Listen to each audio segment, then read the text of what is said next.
Hello, Bolt fam, and welcome to another episode of ChargersCast.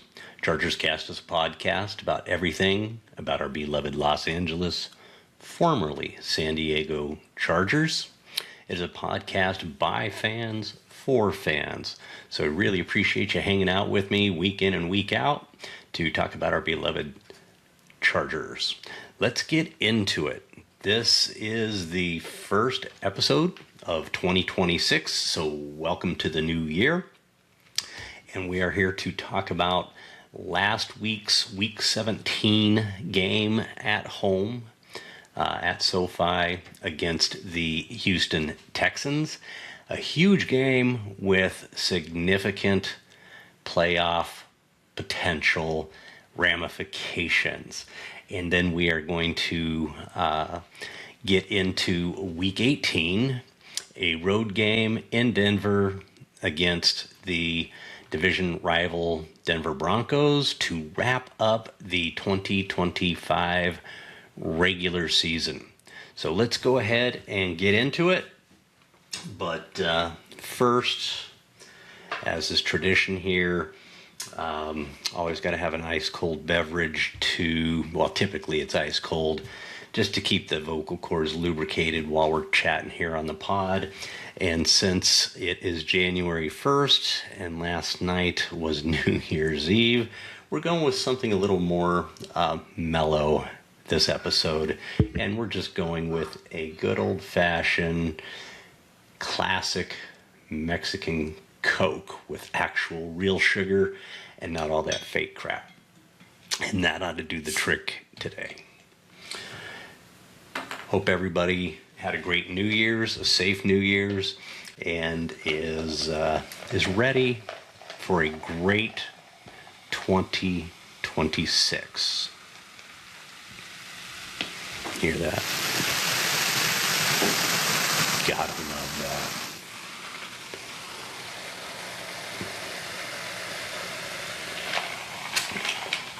that. All right. Without further ado, let's get into it. So Week 17, home game, Houston Texans. Opportunity, if we win this game, that there's going to be an opportunity in Week 18 to go to Denver and potentially, with the win in that game, win the AFC West and also sweep the AFC West, be 6-0 against all of our division rivals. Big game. Not to mention the fact that the Houston Texans were the team that took us out of the playoffs in the wild card round last season. So all kinds of dynamics at play in this game. Houston had the number one defense in the league, and it was their defense that kicked our ass last year in the playoffs. And by the way, it's worth mentioning, I think I mentioned it in the last pod, that in that playoff game, we had Rashawn Slater and we had Joe Alt as our starting tackles, and their defensive line still kicked our ass. And we knew it throughout the whole season last year. We were talking about it, about the weakness of our line being the interior three positions, left guard, center, and right guard. And in the offseason, we brought in Mekhi Becton to shore up the right guard spot, but we still left the left guard and the center position the same. And then fast forward to this year, and Slater went down in preseason. Alt went down early this season, and we've had just this ragtag, duct tape, baling wire type of offensive line. We bought in guys off the street, signed some free agents, actually traded for Trevor Penning from the Saints right at the trade deadline. And so we've been scrambling all season long. And so now we're going into this game against the Texans, and we don't have Slater and we don't have Alt. And essentially, 2/3 of our interior line are the same with Zion and Bose. And this could have been a major, major train wreck disaster. And in many ways, it was, especially early on in the game. So since the bye, it felt like this team had maybe turned the corner. We've been talking about it all season, especially with this offensive line, that we were just inconsistent. We weren't inconsistently bad, or consistently bad, pardon me, and we weren't consistently good and or great. We'd string together some really good quality wins, some scrappy wins, some physical wins, and then we would just absolutely lay an egg. And oftentimes we laid that egg against a team that we should have beat, an inferior team. I would say the Colts at the time weren't an inferior team. They absolutely dominated us. But there were a couple others in there that, we probably should have won. And then there's a few in there we could maybe make a case that maybe we shouldn't have won, but we did. And so the inconsistency of this team throughout the season, and most of it tied to the offensive line, but especially early on in the season, the defense wasn't playing up to their caliber or their standard that they had set last season, being the number one scoring defense. And so we just had this inconsistency all season, but, scrappy team. And, we had a winning record. While it wasn't pretty, it was a winning record, and it was a playoff-worthy record. And indeed, before the Texans game, we had, the week prior, clinched a wild card spot. So we punched our ticket to the playoffs. Now it was a matter of what was our seeding going to be, and if all the stars aligned, we were going to have a crack at still winning the AFC West. And the stars were starting to align. Denver took a loss, we kept winning, and then week 17 hit, and let's just kind of talk about it. I'm not going to go into a bunch of statistics at this point. The statistics do highlight most of the shortcomings, but we all saw the game. It was, I don't know if the team came out flat, if they came out unprepared, and in my opinion, if they came out unprepared, that's a coaching issue. And I don't think we have coaching issues. I think in all phases of the game, we've got top-notch, high-caliber coaches. And quite frankly, are you going to have coaching issues in all three phases of the game? Because we literally shot ourselves in the foot. It wasn't like the Texans completely dominated us. Their defense is really, really good, and it showed. And they posed major, major challenges for our offensive line. However, our offensive line has faced major, major challenges all season.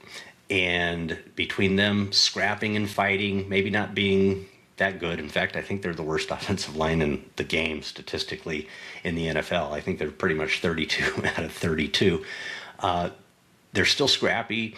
They're still fighting every play, even though they're making mistakes. But then you throw Justin Herbert in there, and he's basically having to play Superman every week. And most of the time, he's pulling it off. So it's not entirely the offensive line, but all three phases of the game. I mean, the defense started out right out of the gate. First drive, had them third and short, and they throw the ball over our head. Guy gets completely loose behind the defense. It looked like Elijah Molden had missed his assignment there, and they burn us for a touchdown. And then they burn us on their second series for another long touchdown over our heads. And again, if I'm not mistaken, it looked like Elijah Molden missed his assignment. There's some miscommunication. So the defense had issues. Now, after that, they pretty much shored things up on the defense and really held, for the rest of the game, for the most part, held the Texans in check and gave our offense an opportunity to climb back in this game. But, our offense, there are issues there. And on top of the offensive line, Justin's fighting for his life, making Superman plays, and we're getting dropped passes. I think Aronde Gadsden at least dropped two really, really important balls early in the game. One of them was a tip for an interception at the goal line, by the way. And it was nice to see him come back later in the game as a young rook. You don't want those things to get in his head and render him useless the rest of the game or the rest of the season. And so it was nice to see him fight through that and make some great plays later on in the game. But again, when every play matters and everything's breaking down around Justin, he needs his supporting cast to help out a little bit, and dropped passes and tipped passes for interceptions, especially as you're going in for a score and you're down by 14 points. Those are huge. They're momentum changers, changes the complete complexity of the game. And then, don't know where the hell this came from, but all of a sudden, Cam Dicker couldn't make a field goal, his first field goal in his entire career that he missed under 40 yards. His entire career. Now, he's, hasn't been playing for a decade, but he's got multiple seasons under his belt. Most accurate kicker at this point in NFL history, and he pushes it right. And then later in the game, when we do score a touchdown, he absolutely pulls the extra point and misses it left. This is Cameron Dicker. I mean, he could do these in his sleep, right? And then he ended up making one field goal. But, I'm just talking about, this was across the board in all three phases. And so, let's talk about JK shanking a punt for, 22 yards deep in our territory. So Houston gets the ball at plus 45, I think it was, going in. I mean, those are not winning recipes in any one of those phases. But when you have a game where all three phases are making those errors, missing kicks for points, shanking punts, so you're setting your opponent up with excellent field position. Your quarterback's running for his life, and when he is able to make plays, balls are getting dropped. It's amazing the game was as close as it was. I will just be flat out honest with you. It could have been a lot worse, probably should have been a lot worse. But we were lucky it was only 20-16. And a lot of people were really hanging this on Cam Dicker because the field goal and the extra point, that's 4 points. The game would have been tied if he had just taken care of his business. But it's much, much bigger than that, okay? If we had got an extra field goal as we were going into score, instead of Gadsden tipping Herbert's pass for an interception at the 1 yard line, then it's only a 1 point game. And again, a field goal wins it at the end versus trying for a touchdown. Or if we had gone and scored 7, then that's the difference in this game. And we end up winning it by 3 instead of losing it by 4. And so there's a lot that goes into it. And yes, there were some horrible calls in this game. The roughing the passer on Deion Henley was an absolute joke, crap, bullshit. I can 4-letter word this thing to death. But those referees should be fired on the spot. They should be fined for calling that. That was absolute crappy play. Was it a violent hit? Yes, it's football. You got this linebacker who runs as fast as he does and weighs what he does, hitting a quarterback. Yes, it's a violent hit. Was it targeting, helmet to helmet, going for his legs, pile driving him into the ground, any of those things? No. Absolute bullshit. And then on the last drive where we're going down, needing a touchdown to win instead of a field goal, if they hadn't made that call on Tarheeb, which is an absolute ticky-tack call, you could call that play or you could call that penalty every single play in every single game. For them to call that at that point in the game with the playoff implications on the line, it was just criminal. Again, they should be fired on the spot and sent down to Pee Wee League. In fact, they're probably not even worthy of Pee Wee League. Those guys should have been fired on the spot and given their marching papers for making those calls.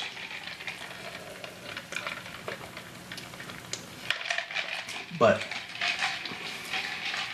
at the end of the day, we all know referees can make bad calls and impact the outcome of the game. And so it's imperative, and it's always been the case, but it seems like this new batch of referees is nowhere near as good as the referees I'm used to seeing in the past 7, 10, 12, 15, 20 years ago. This new batch was horrible, but we still lost the game with all the mistakes we made. If we had taken care of our business, a bad call here or a bad call there, 15 yards here, 15 yards there, 5 yards and an automatic first down, continuing a drive so that the Texans can run out the clock on us, those things are inconsequential if we took care of our business. So I don't think this was a coaching problem. Of course, the coaches are going to take responsibility for it, but you can't have the coaching not having their players prepared after they just won 4 straight coming out of the bye and have all 3 phases have a letdown. I'm not quite sure how that happens. It's not one guy here, one guy there. It was in all 3 phases of the game. Not every single player, but all 3 phases of the game. And so don't quite know what that is other than just a microcosm of this season where it's just been an inconsistent team. It's still evolving, it's still maturing, still finding itself. And of course, this offensive line problem that we've had all season doesn't help with that. But just as I thought our inconsistencies were behind us after the bye and reeling off 4 straight wins against quality opponents, with the exception of the Raiders, but that's a division game. You can't just say, again, it's just the Raiders because of those division games. I thought that was behind us, and then we come out in a very important, meaningful game, and we lay an egg. And it's a mistake-ridden game. We lose that game. I don't want to say the Texans won it.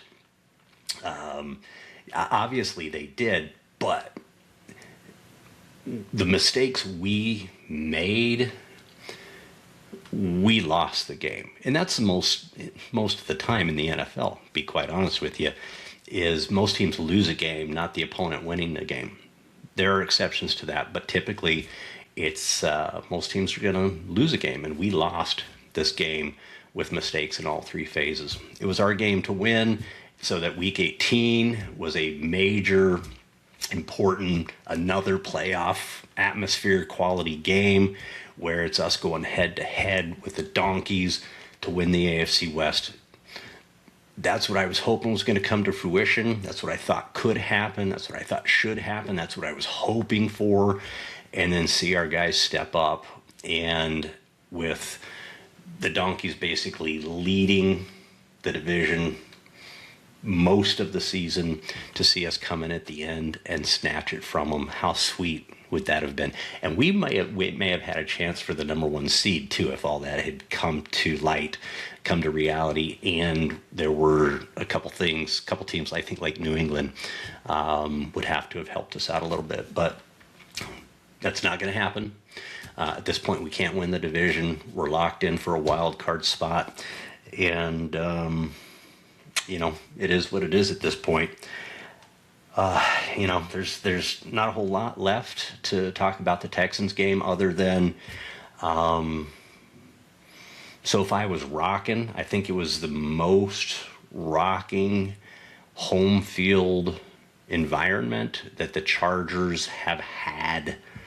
Well, number one, ever at SoFi, but going like all the way back probably to the early 2000s in the LT, Phillip Rivers, Antonio Gates, Sean Merriman, that team that was a super, super dominant team. The home field advantages that those teams had down in Qualcomm. But it was nice to see. It was a game that was important, was exciting. It was great to see the fans behind the Chargers. And that all starts with Harbaugh. Harbaugh's really infused a lot into this team. There's still a long way to go. Obviously, the Jaguars game, now this Texans game, just highlight that. But even if we lose in Denver in week 18, and we'll get into that, the odds are pretty high we probably will for various obvious reasons, we're still going to finish 11-6, match our record from last season, and put together back-to-back 11-win seasons under Harbaugh in his first 2 years. Last year's 11-6 was super impressive when you consider what he inherited to get us to an 11-6, and the misfortune and the challenges we dealt with in 2025 to have another 11-6 season. And it could have been better, and it still might be better, but to have another back-to-back 11-6 season and punch our ticket to the playoffs 2 seasons in a row is quite a feat. And that all starts with Harbaugh and Ortiz, and of course those guys wouldn't be here and can't do what they do without the Spanoses. And I've said this before, I think the difference is John Spanos in particular has a lot more say now with what the Chargers are doing, how they're being run, where they're spending their money, versus Dean. Not saying Dean's not involved anymore, but I think John has a lot more influence. And the younger Spanoses realize they're in the LA market. And if they're going to be relevant, they need to spend money. And so that's why they went out and got Harbaugh and a supporting cast. And it's paid dividends. Coaching matters. Look at the Chiefs, okay? The moment Andy Reid came in, they started dominating the AFC West. So I digress a little bit, but I want to give Harbaugh his kudos where they're deserved. Even though this team is far from perfect, this guy gets more out of less than any coach I have ever seen. This team could easily, instead of finishing 11-6, which is looking like we will, this team easily could be 6-11. Easily could be 6-11 if it weren't for Harbaugh, Mentor, Greg Roman, Shane Day, and just the whole list goes on. So want to make sure I give them their props. And it's all of that equates to the excitement of the fan base that had SoFi rocking this past weekend. So kudos to the fans for supporting the Bolts. Big bummer that the bolts didn't come through in that game. I don't know, if they just wilted under the pressure. There's a lot on the line for that game. But if they're going to get where they want to go, whether it's this season or next season or, future seasons, they're going to have to figure out how to overcome in those big moments, in those big games where the pressure's on. They're just going to have to figure out how to perform and not make mistakes. Don't shoot yourself in the foot. That's why the Patriots were as good as they were for so long. And quite frankly, the Chiefs is more times than not, they won those one-score games and didn't shoot themselves in the foot. They allowed the other team to make mistakes, and of course, they allowed the referees to make calls in their favor in those crucial moments by not making their own mistakes and letting the other team make mistakes. So let's roll over to week 18, rolling into Denver.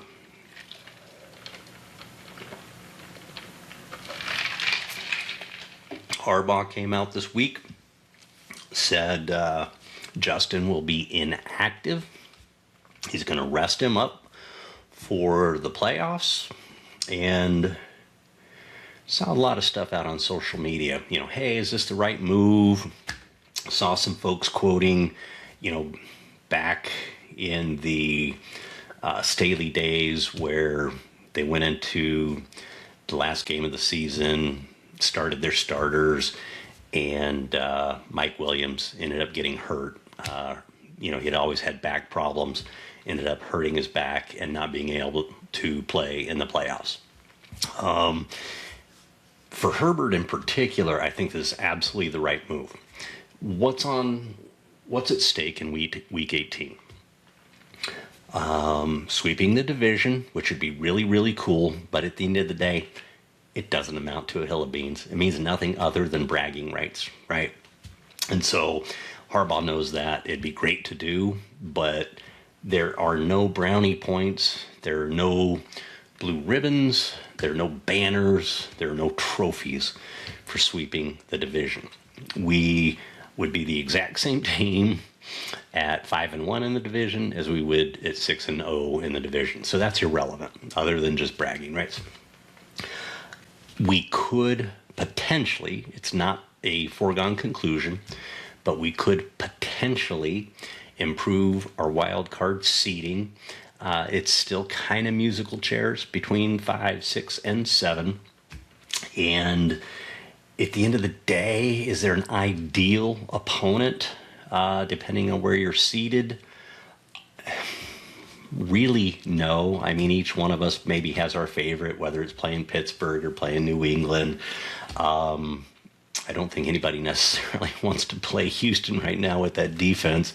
And I don't know if we want to, play them 2 out of the last 3 weeks of the season. But I think what Harbaugh knows, having been an NFL quarterback for, how long did he play? 15, 16 years, I think it was. And knowing what Justin's gone through this season, his hand injury, and he's got a bunch of other bumps and bruises. Harbaugh realizes having Justin as fresh as he could possibly be for the playoffs is way more important than vying for a higher wild card seeding and maybe having a little control over which opponent we're facing. Bottom line is we're going to have to come to play in the playoffs, and a healthy Justin is way more important than trying to pick your opponent, if you have the luxury of doing that, which we really don't. And so they're sitting Herbert. Trey Lance is going to start. I think this is going to be interesting, personally. Having Trey start. If Herbert were to go down, we're going to learn a lot about what Trey's made of. Who's going to be our backup next season? Things like that. And so getting a start that is a regular season start that does have some meaning, we would like to win this game, it is going to be really good for him. He looked really good in the preseason, but it's just preseason. And so that's going to be great for us to get Trey out there now. How he's going to fare behind this line. And I suspect Harbs is probably going to rest one or two of our best linemen for the playoffs. In particular, probably Jamari Salyer. He probably won't start. He's already nursing, I think it was a foot or an ankle, or maybe it's a hammy. But they're probably going to rest him another week, have him as healthy as possible for wild card week. Maybe Pip. Bose, I saw he was on the injury report with a concussion. I was not aware that he got a concussion in the Texans game, so maybe he got this in practice.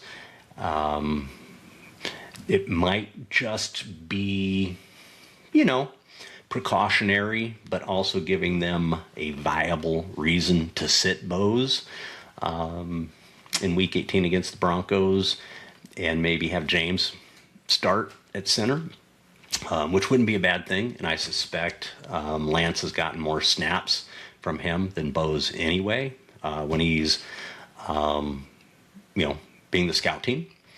I do suspect they'll probably rest Khalil Mack. I wouldn't be shocked if they rest Derwin James.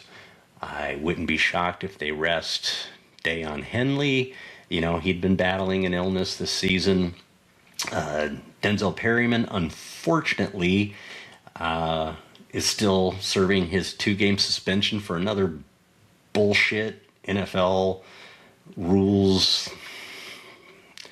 If they had consistency, I get it, but there's no consistency, and Denzel is not a dirty player. Yes, he brings the wood, but that's what you do at linebacker, just like you do at safety. And he's not targeting people. It was absolute bullshit suspension. El Zaire from the Texans, that guy, he should have been suspended all season. That guy's a dirty player. Denzel's not a dirty player. And that guy's got helmet-to-helmet hits every single game. But don't get me started on that. But Denzel, he'll be out in Week 18, just finishing his 2-game suspension. But, if you want to look at the cup half full versus half empty, Denzel's going to be well rested. And he's probably, just going to go out on a limb, he's probably going to have a little bit of a freaking chip on his shoulder for wild card weekend, having been suspended for 2 games without pay, by the way. That's not cool. And so don't be surprised if Denzel's got a little extra pep in his step, and he's bringing the wood in wild card weekend. So I could see, a few other players, some veteran players. I think K-Mac is an easy one to rest in Week 18 with that nasty dislocated elbow injury. Give him an extra week to rest up. And like I said, Derwin, I think that's an easy one, quite frankly. Have Derwin fresh for wild card. And so it'll be interesting to see as this week winds down, as we're getting ready for the game, which today's New Year's, so it's Thursday. We should know tomorrow. The final injury report should come out, and we'll know who's at least out for the game based on claimed injuries. But then we may have guys who aren't out, but they are not suited up or not active as well. And we won't know that till game time. So we'll need to keep an eye on that. But that's where we're at this point. Big picture. After this Houston game, I could see, and I've kind of felt this way. It always takes a couple days when we lose this way. Always takes a couple days to kind of take a step back and put it in perspective. And going through this week, it's been 5 days since that game. I just came to the conclusion that we're still the inconsistent team that we have been all season. That inconsistent team has strung together 11 wins. We've had some win streaks, 3 games, 4 games. So we put some win streaks together. We've only had one back-to-back losses, one string of back-to-back losses, and that was with the Giants, which we shouldn't have lost that game. The rookie quarterback, that was a joke. That was one of those games. But the back-to-back game with Washington, I think Washington was legit, but we should have never lost to the New York Giants in Week 4 against a rookie quarterback that had never started before. Not with our defense. We should have made that guy's life miserable, but instead we made him look like a superstar. But we have strung together a few winning streaks, 3, like I said, 2 winning streaks of 3 games and the 1 winning streak of 4 games after the bye.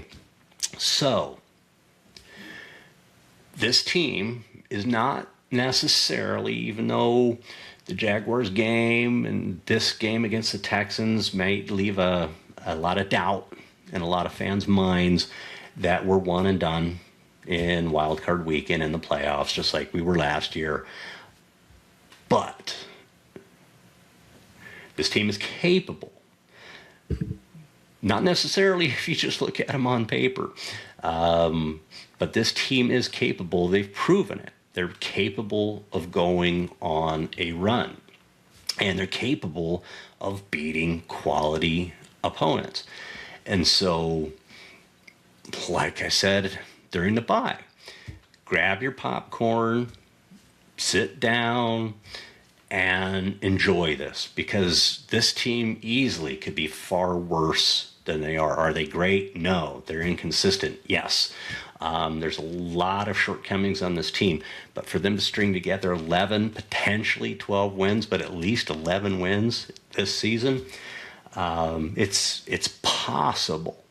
The odds are probably against it, but it's possible they can go on a run in the playoffs and do some damage. If our defense is playing up to snuff, and we are, by the way, we are still top 5 defense in many categories, but if I am not mistaken, let me just look real quick. Yes, total yards given up in 2025, we're top 5, we're number 4. And I believe we are the top. No, we dropped out of the top 5 as far as scoring defense goes. We're now, looks like 7. But our defense is still exceptionally capable of giving these playoff teams a very hard time, making it difficult to score, having to take the long way and dink and dunk down the field, which is easy to have a drive stall, have a holding penalty that backs them up, that ends the drive, and we are very good at taking the ball away. So it's not unreasonable to think, and as a Chargers fan, to root for us going on a little streak here as we head into the playoffs. And so, grab your popcorn. I think it's the right thing that Harbaugh is doing here in Week 18, resting Herbert. He's going to rest a few more critical players and have these guys as healthy as they possibly can be for Wild Card Weekend. And so, enjoy it. Enjoy it. This could have been a disaster train wreck season, and instead, with good coaching and some good player leadership and players with heart, this has turned into a season that has potential despite the challenges we've gone through. So enjoy it. And however the season ultimately ends, lots of reasons to be optimistic for this team going forward with the coaching staff, with the core of players we've got. And we've got a ton of salary cap money for Ortiz and Harbaugh to remake the team for 2026 with some key acquisitions and another good draft class. Ortiz has been doing exceptionally well with his first two draft classes, and I suspect he will continue that this offseason as well. So there you have it, Bolt fans. Wanted to keep this brief, relatively speaking. Go Bolts. Let's see what Trey Lance can do against the Donkeys here in Week 18, and get revved up for Wild Card Weekend. And let's see what our Chargers can do. Can we go in and play spoiler and end a few of these other teams' seasons prematurely by going on a little run here in the playoffs? How sweet would that be, right? It's been a while. It's been a while for us where we've gotten into the playoffs and we've made a little bit of a run. So let's hope this is the year, despite our challenges, that we make a little run in the playoffs. And who knows where it can go. So, all right, Chargers fans, I'll leave you with Jim Harbaugh's signature, "Who's got it better than us? Nobody." All right, bolt up. Go Chargers. We'll see you next week as we head into Wild Card Weekend.